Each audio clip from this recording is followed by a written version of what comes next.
રામ રામ ખેડૂત મિત્રો, ખેતી કી રફતાર પરિવારમાં આપ સર્વે ખેડૂત મિત્રોનું હાર્દિક સ્વાગત છે. ખેડૂત મિત્રો, ઉનાળાના મીઠા મધુરા પાક તરીકે ટેટી એ આપણા વિસ્તારમાં એક ખૂબ સરસ પાક તરીકે ઉભરી આવ્યો છે.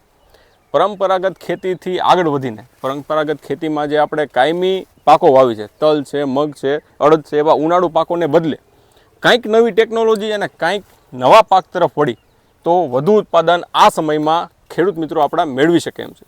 એવા જ સરસ મજાના એક ટેટીના ખેતરમાં, ખૂબ સરસ મજાના ટેટીના ખેતરમાં કહીએ કે જેની અંદર ગ્રો કવર, ડ્રીપ, મલ્ચિંગ જેવી તમામ આધુનિક પદ્ધતિથી આ ખૂબ સરસ મજાના લીલાછમ ઘેરાનું અને જેની અંદર ખૂબ સારું ઉત્પાદન આવી શકે એમ એવા સરસ મજાના ટેટીના ખેતરમાં ઊભા હોય તો ટેટીના પાક વિશે આટલું સરસ ઉત્પાદન કઈ રીતે લઈ શકાય, કેવી રીતે ક્વોલિટી બનાવી શકાય, એના વિશે આજના આપણા પ્રગતિશીલ ખેડૂત મિત્ર સાથે વાત કરવી હોય તો ખાસ આ વિડીયોને કાપ્યા વગર અંત સુધી જોજો. અને જો તમે અમારા ખેતી કી રફતાર ચેનલમાં નવા હોય તો આની નીચે જે કાળા કલરનું સબસ્ક્રાઇબ બટન છે એ દબાવી દેજો કે જેથી આવા ને આવા ખેતીલક્ષી અમારા વિડીયો આવતા હોય તો તરત તમને તમારા મોબાઈલમાં જોવા મળે. તો વિડીયોની શરૂઆતમાં સૌપ્રથમ આપણા ખેડૂત મિત્રનો પરિચય લઈએ. તમારો પૂરેપૂરો પરિચય આપો. મારું નામ છે વિજયસિંહ કાકુભા ચૌહાણ, બરાબર, ગામ વાછરા નીડા. વિજયભાઈ, આ વખતે આ ટેટીનું વાવેતર આપણે કેટલા વિસ્તારમાં કર્યું છે? 8 વીઘામાં કર્યું છે. 8 વીઘાની ટેટી છે. હા. અને આ ટેટીની કઈ જાતની પસંદગી કરી હતી? આ તનીશની છે. તનીશ. કઈ વેરાયટી છે? તનીશ. તનીશ, બરાબર. અને આ ટેટીનો પાક દેખાય છે એ કેટલા દિવસનો થયો છે? અત્યારે 90 દિવસનો થઈ ગયો. 90 દિવસ એટલે કે 3 મહિનાનો પાક ઊભો છે. બરાબર. અને આનું વાવેતર ક્યારે કર્યું હતું? આપણે કર્યું હતું જાન્યુઆરીમાં કર્યું હતું. બરાબર, જાન્યુઆરી મહિનામાં? હા, 1 જાન્યુઆરીમાં કર્યું. 1 જાન્યુઆરીએ કર્યું હતું. હા. અને કઈ પદ્ધતિથી ને કેવી રીતે વાવેતર કર્યું હતું એ અમારા ખેડૂત મિત્રોને કહો. આપણે પહેલા પ્લાસ્ટિક પાથરીને ગ્રો કવર કરીને ઢાંકીને વાવી. બરાબર. ગ્રો કવર એક બી મૂક્યું હતું કે? હા, એક જ. બરાબર. પહેલા પ્લાસ્ટિક એટલે કે મલ્ચિંગ, મલ્ચિંગ પાથરેલું, એની અંદર બી મૂક્યું. હા. અને એની ઉપર ગ્રો કવર. ગ્રો કવર પછી ઢાંકી દીધું. બરાબર. આ ગ્રો કવર કેટલો ટાઈમ માટે રાખ્યું હતું? આપણે રાખ્યું હતું ઠંડી જ્યાં સુધી રહે ને ત્યાં સુધી મનો ને 45 દિવસ જેવું રહ્યું હતું. 45 દિવસ માટે ગ્રો કવર રાખ્યું. બરાબર. આ ગ્રો કવરને લઈને પણ ઘણા બધા ખેડૂત મિત્રોને થોડુંક મૂંઝવણ હોય તો વચ્ચે એના વિશે થોડીક માહિતી આપી દઈ કે ગ્રો કવર એ એવી સરસ મજાની ટેકનોલોજી છે કે શિયાળાના સમયમાં બીજને અંકુરણ થવા માટે જે ઓછું તાપમાન છે, જે ખૂબ ઠંડીનો સમય હોય એ સમય દરમિયાન પાકને અંકુરણ થવા માટે અને વિકાસ કરવા માટે ગરમી એ આ ગ્રો કવર પૂરું પાડે છે. એટલે કે શિયાળાના સમયમાં આવા પાકોનું વેલાવાળા શાકભાજીનું વાવેતર કરવું હોય તો ગ્રો કવરમાં જો કરવામાં આવે તો ખૂબ સારું અંકુરણ મળે અને સાથે સાથે એના શરૂઆતના સમયની જે વૃદ્ધિ વિકાસ થવો જોઈએ એ ખૂબ સારા પ્રમાણમાં થતો હોય. અને જ્યારે તાપમાન ઊંચું જાય ત્યારે આ ગ્રો કવરને આપણે હટાવી લેતા હોય. બરાબર ને?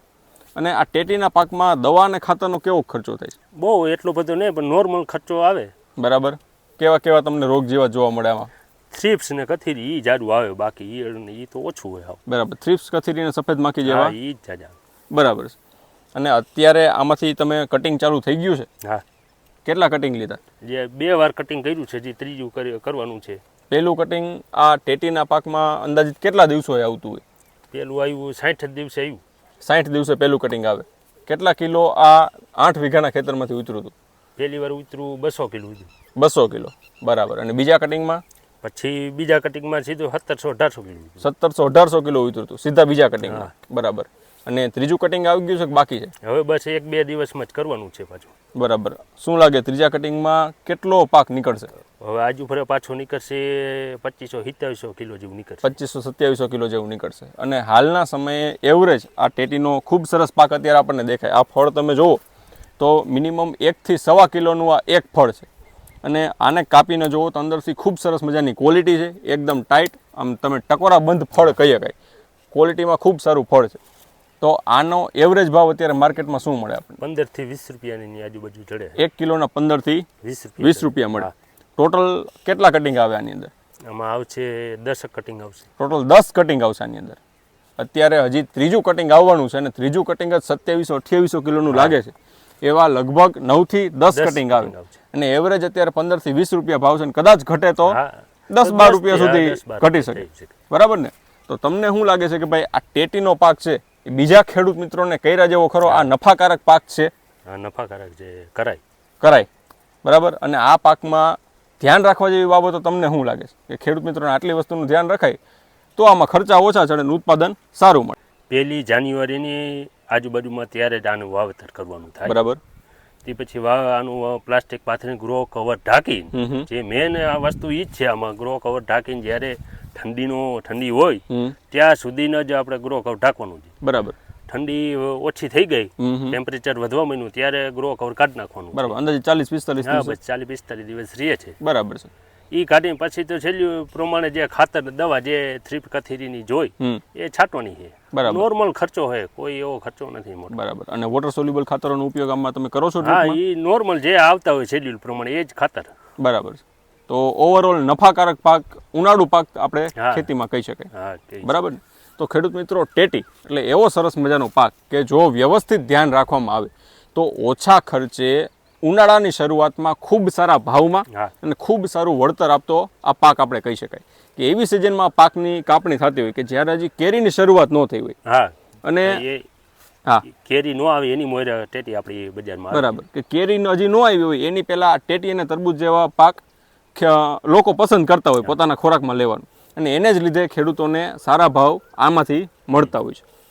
આપણને આ વિડીયો સારો લાગ્યો હોય તો આ વિડીયોને આપના જેટલા ખેડૂત ગ્રુપો હોય બધામાં શેર કરજો કે જેથી દરેકને આ સરસ માહિતી પોતાના મોબાઈલમાં જોવા મળે. તમને કોઈ પણ પ્રકારની વધારે માહિતીની જરૂર હોય તો તમે અમારા હેલ્પલાઇન નંબર 91044311 ઉપર અમારો સંપર્ક સાધી શકો છો. ફરીથી મળીશું ખેતીને લગતી કંઈક નવીન પ્રકારની માહિતી સાથે. અત્યાર માટે બસ આટલું જ. ખૂબ ખૂબ આભાર. જય જવાન, જય કિસાન.